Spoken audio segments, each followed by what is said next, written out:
Bonjour, bonsoir à tous, bonsoir mes chers enfants, mes chers parents, chers amis de la communauté de Fureur des enfants.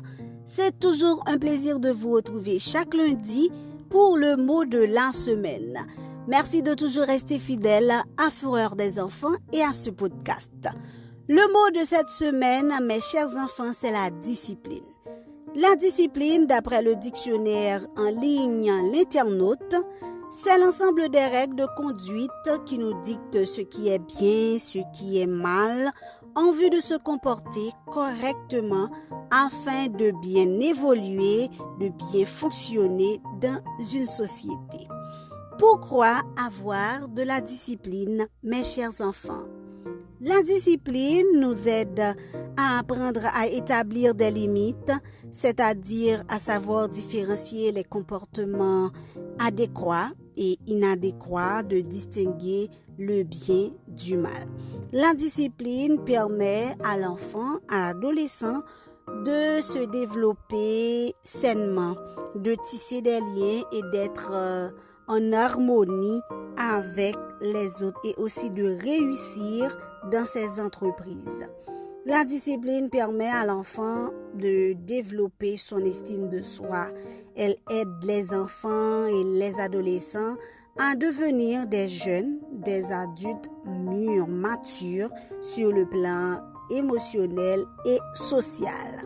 Comment inculquer la discipline aux enfants, mes chers parents? Il faut inculquer la discipline aux enfants dès le bas âge. De 4 à 12 ans, il faut apprendre aux enfants à respecter les valeurs familiales. Établissez des règles claires et constantes à la maison. Et ces règles varieront certainement en fonction de l'âge de l'enfant et de son niveau de maturité. Ensuite, il faut dialoguer, communiquer avec vos enfants, mes chers parents, et ensuite féliciter vos enfants quand ils se conduisent bien. De 13 à 16, 17 ans, l'âge de l'adolescence. Pour Philippe Jamais, un pédopsychiatre français, il dit que l'adolescence est une étape sensible du développement de la personnalité.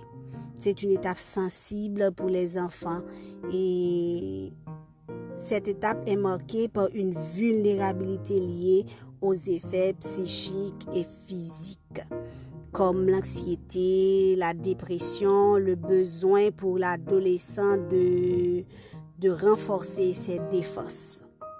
Alors, les enfants de cette tranche d'âge, mes chers parents, ont besoin de vous.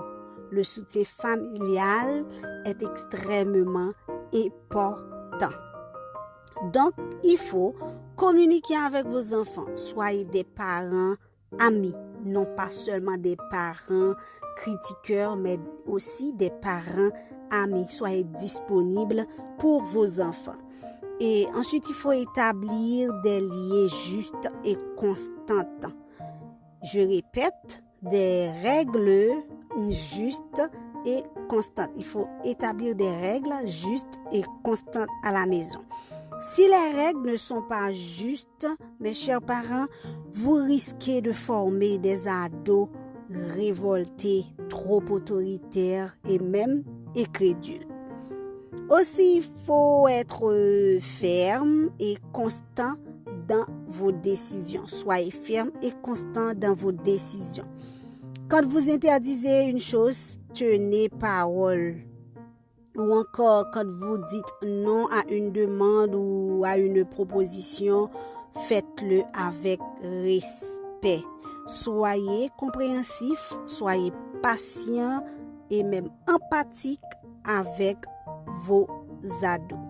Par exemple, votre enfant vous exige le dernier modèle iPhone.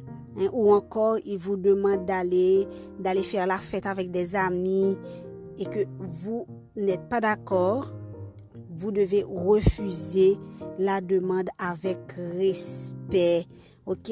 Refusez la demande avec respect. Faites en sorte que l'adolescent, l'adolescente ne sentent pas que votre refus est un abus de pouvoir. Et en dernier lieu, accordez-vous avec votre conjoint, vos proches à la maison quant à la manière de discipliner vos enfants. Et vous devez avoir les mêmes positions. Accordez-vous avec votre conjoint, vos proches à la maison quant à la manière de discipliner, d'éduquer vos enfants. Tenez bon, mes chers parents, et vous, mes enfants, mes amours, mes bouts de chou, mes chers ados, soyez des enfants disciplinés dans la vie. Je vous donne rendez-vous pour la semaine prochaine pour un nouveau mot. Je vous aime. Bisous, bisous. Bye bye.